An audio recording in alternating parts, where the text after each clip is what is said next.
आज छठ पूजा का दूसरा दिन है और देखिए सब कोई मिल में आ कर के धान को चावल बना रहा है और इसी चावल से प्रसाद बनेगा, खीर का प्रसाद और लाडू जो सूप में भी चढ़ता है।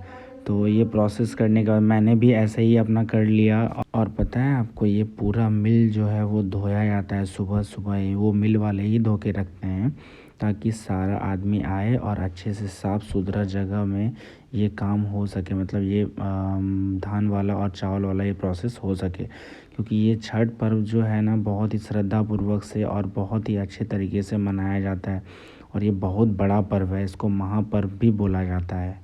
इस पर्व में कोई ऊंच नीच का भेदभाव ना किसी में नहीं होता है, बहुत अच्छे से श्रद्धापूर्वक से मनाया जाता है।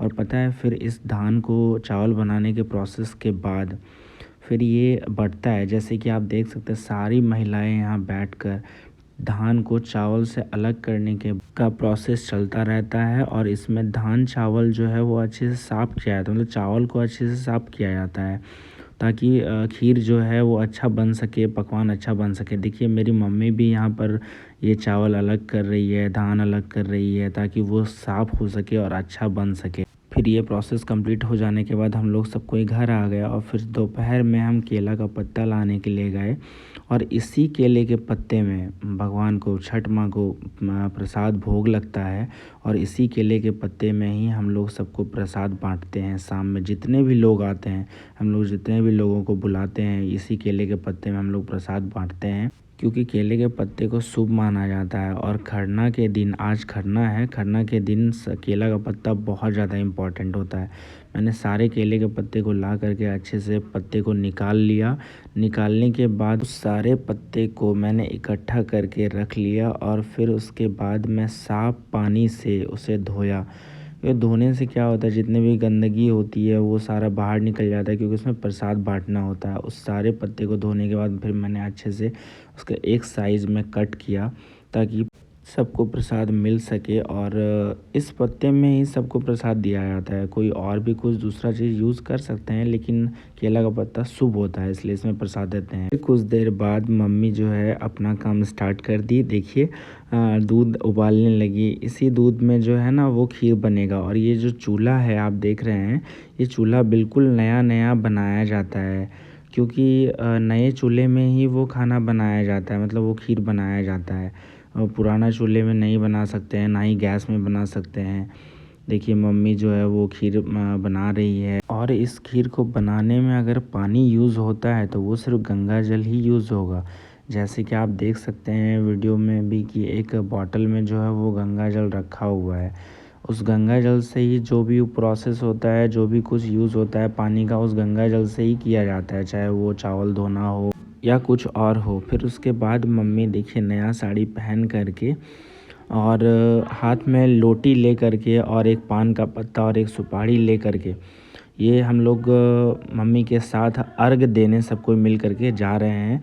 मतलब सूर्य भगवान को न्योता देने जा रहे हैं कि आप हमारे घर आइए, हम आपकी आराधना और पूजन के लिए तैयार हैं। फिर हम लोग मिलजुल कर मम्मी के साथ पोखर आ गए और फिर पोखर में मम्मी अब नहाएगी। उसके बाद फिर सूर्य भगवान का आराधना करेगी और उनको न्योता भी देगी। आज से ही मम्मी फास्टिंग में है और ये फास्टिंग 2 दिन तक चलेगा। मतलब ये छठ 4 दिनों का होता है, आज दूसरा दिन है।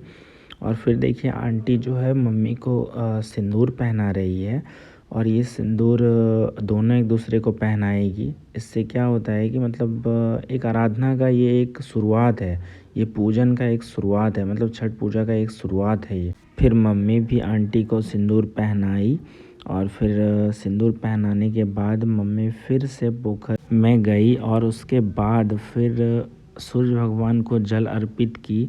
और सूर्य भगवान को जल अर्पित करने के बाद उनका आराधना की।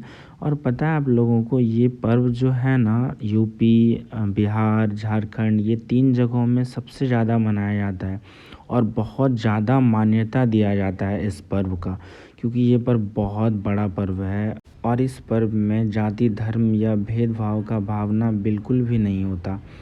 फिर मम्मी घर आ गई पोखर से और उसके बाद उसी केले के पत्ते में जो केला का पत्ता मैंने काट करके रखा था, अच्छे से धो करके रखा था, उसी केले के पत्ते में मम्मी जो है खीर बनाया हुआ जो खीर था वो अच्छे से पूजने लगी। और ये सूर्य भगवान को पूजा जाता है। सूर्य भगवान को पूजने के बाद फिर यह प्रसाद सबसे पहले मम्मी ग्रहण करेगी और उसके बाद फिर सारे लोगों को बटेगा, घर के सारे लोगों को, उसके बाद पूरे परिवार को, और उसके बाद फिर पूरे सोसाइटी को, जितने भी लोग हमारे घर आएंगे प्रसाद ग्रहण करने के लिए उन सब में बटेगा। यह प्रसाद घर से बाहर भी नहीं निकलता। इस प्रसाद की मान्यता जो है वो बहुत ज़्यादा है और आप देख सकते हैं यही ये खरना का प्रसाद है, इसी को बोलते हैं हम खरना का प्रसाद। और आज का दिन ही खरना का दिन होता है और इसी प्रसाद को ग्रहण करके छठ पूजा स्टार्ट किया जाता है, मतलब शुरू किया जाता है।